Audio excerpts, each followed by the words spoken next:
Hello everybody, welcome back to the channel guys. अब Indian football team के Asian Games में participate करने का चांसेस कितना रह गया है? What are the updates coming from Indian Olympic Association and most importantly guys, क्या चैलेंजेस यहाँ पे All India Football Federation face कर सकते हैं if India is allowed to participate in Asian Games? इन्हीं सब सवालों का जवाब लेकर मैं हूँ आपके होस्ट पार्थ। चलिए वीडियो को देखते हैं।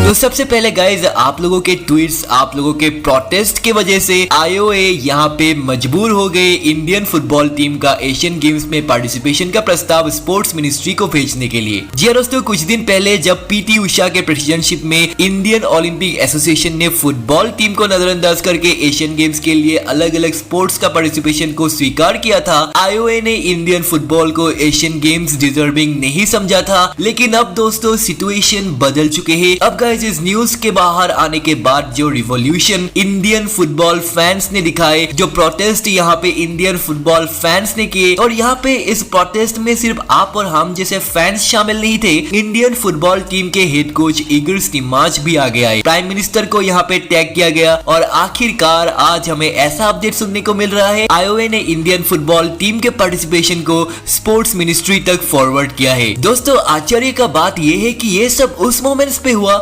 जब इंडिया के prime minister Narendra Modi France में कहते हैं किलियन एम्बापे के नाम इंडिया के गांव-गांव के बच्चे जानते हैं। किलियन एम्बापे फ्रांस से ज्यादा इंडिया में मशहूर है। यहाँ पे ऑल इंडिया फुटबॉल फेडरेशन के प्रेसिडेंट कल्याण चौबे ट्विटर पे अमित शाह के साथ एक पोस्ट करके ये बताते हैं कि भारतीय सरकार फुटबॉल को हर एक तरीके से सपोर्ट करने को रेडी है। लेकिन इसके ठीक बाद ऐसा न्यूज निकल के आना पॉलिटिकल पॉइंट ऑफ व्यू से बीजेपी के लिए भी एक अच्छी बात नहीं है। Neither is good for Indian football. तो गाइस फाइनली प्रेशर में अब इंडियन ओलंपिक एसोसिएशन ने फुटबॉल के प्रस्ताव इंडियन स्पोर्ट्स मिनिस्ट्री के सामने रखा। वैसे तो गाइस इसका डेडलाइन 15 जुलाई थे, लेकिन फुटबॉल का प्रस्ताव यहाँ पे डेडलाइन के बाद मिनिस्ट्री में भेजा गया। तो गाइस अब स्पोर्ट्स मिनिस्ट्री ये डिसाइड करेंगे कि फुटबॉल को एशियन गेम्स में शामिल किया जाएगा या नहीं। This decision will come out from the ministry on 27 जुलाई। जी हाँ दोस्तों, अब हर एक फुटबॉल फैन सिर्फ 27 जुलाई की इंतजार कर रहे हैं, क्योंकि the fate of Indian football team will be decided by them. लेकिन guys, if you see the current scenario, if you analyze the political situation, हम अब यही कहेंगे यहाँ पे इंडियन फुटबॉल टीम को एशियन गेम्स में सरकार भेजेंगे, otherwise it will create a bad political image for the BJP government. लेकिन guys, सिचुएशन चाहे जो भी हो, it is fair to say हर एक फुटबॉल फैंस की यहाँ पे जीत हो चुकी है। लोगों का आवाज ही सबसे बड़ा अस्त्र है सिस्टम के खिलाफ। इसका उदाहरण हमें यहाँ पे देखने को मिले। Now guys, as it has already been decided कि Indian football team Asian Games में खेलेंगे। Now the question is, Asian games का इंडियन फुटबॉल टीम में कौन कौन से प्लेयर्स मौजूद रहेंगे? अब इसे जानने के लिए पहले आइए बात करते हैं एशियन गेम्स का रूल क्या है। दोस्तों 2002 से पहले एशियन गेम्स एक सीनियर मेंस टीम के इवेंट थे, लेकिन आफ्टर 2002 एशियन गेम्स में अंडर 23 प्लेयर्स ही पार्टिसिपेट कर सकेंगे। हालांकि एक टीम अपने स्क्वाड में 3 सीनियर प्लेयर्स को शामिल कर सकते हैं। तो गाइस मान लीजिए इंडियन फुटबॉल टीम में गुरप्रीत सिंह संधू, सुनील छेत्री और संतोष जिंगन को कोच ने शामिल किया।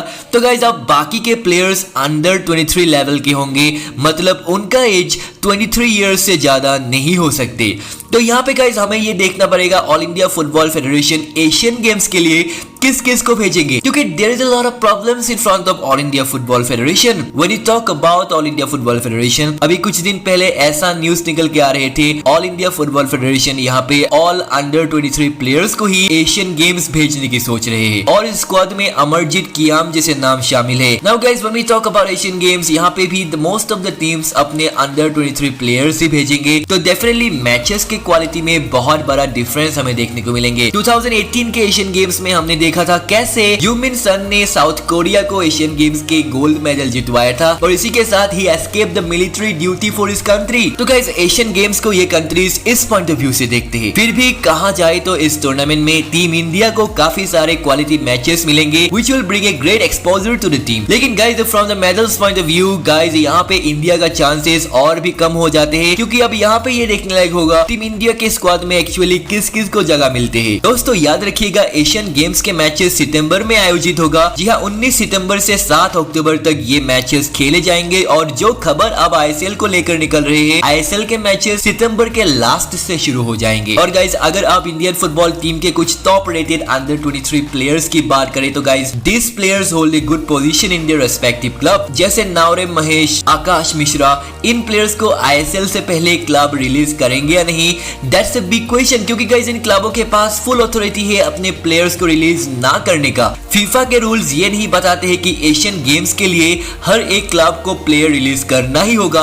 तो क्लब्स अगर चाहे तो यहाँ पे अपने प्लेयर्स को प्रोटेक्ट भी कर सकते हैं, और क्लब्स ये जरूर करेंगे। They definitely do not want any major injury to their primary players before ISL. और गाइस, एशियन गेम से पहले ईगल्स टीमाच अपना प्रिपरेटरी कैंप भी शुरू करेंगे। और गाइस, यहाँ पे आईएसएल क्लब्स के एशियन गेम से पहले एटलीस्ट 2 वीक्स के लिए अपने बेस्ट अंडर 23 प्लेयर्स को रिलीज करेंगे। दैट्स अ बिग क्वेश्चन है हित। और गाइस, ये सवाल कहीं ना कहीं इंडियन टीम के परफॉर्मेंस को भी दर्शाएंगे इन एशियन गेम्स, क्योंकि एशियन गेम्स में you can not go with your under 23 players who are not the best in the country. लेकिन ऑल इंडिया फुटबॉल फेडरेशन कैसे अब अपने स्क्वाड को प्लान करेंगे, ये भी एक अहम सवाल होंगे, क्योंकि दोस्तों आपको मिनिस्ट्री को दिखाना होगा आप अपने बेस्ट प्लेयर्स को एशियन गेम्स में भेज रहे हैं जो कि देश को मेडल दिलवा सके। तो this is a complicated situation in front of AIFF, क्योंकि एशियन गेम्स में जगह बनाना तो एक अलग फाइट है। और जैसे कि अब हम एशियन गेम्स में जगह बना चुके हैं, now this problem is in front of us, जहां पे फीफा के रूल्स और रेगुलेशंस तक इंडिया के खिलाफ है। ऑल इंडिया फुटबॉल फेडरेशन यहाँ पे किसी भी आईएसएल क्लब्स को प्रेशराइज नहीं कर सकते to release their players. The club will have to take the final call. तो गाइस, ईगल्स टीमाच और उनके टीम के सामने this is a big problem, और इस समस्या का समाधान कैसे वो लोग निकाल पाते हैं वो देखने लायक होगा। दोस्तों, it's not easy to run a footballing board है। आप यहाँ पे देख सकते हैं किस तरह के अलग अलग प्रॉब्लम्स आपके सामने खड़ा हो सकते हैं। So it's not an easy job, लेकिन guys, if you are elected to run IFF, you should do that job perfectly. तो दोस्तों, क्या एशियन गेम्स में ऑल इंडिया फुटबॉल फेडरेशन अपने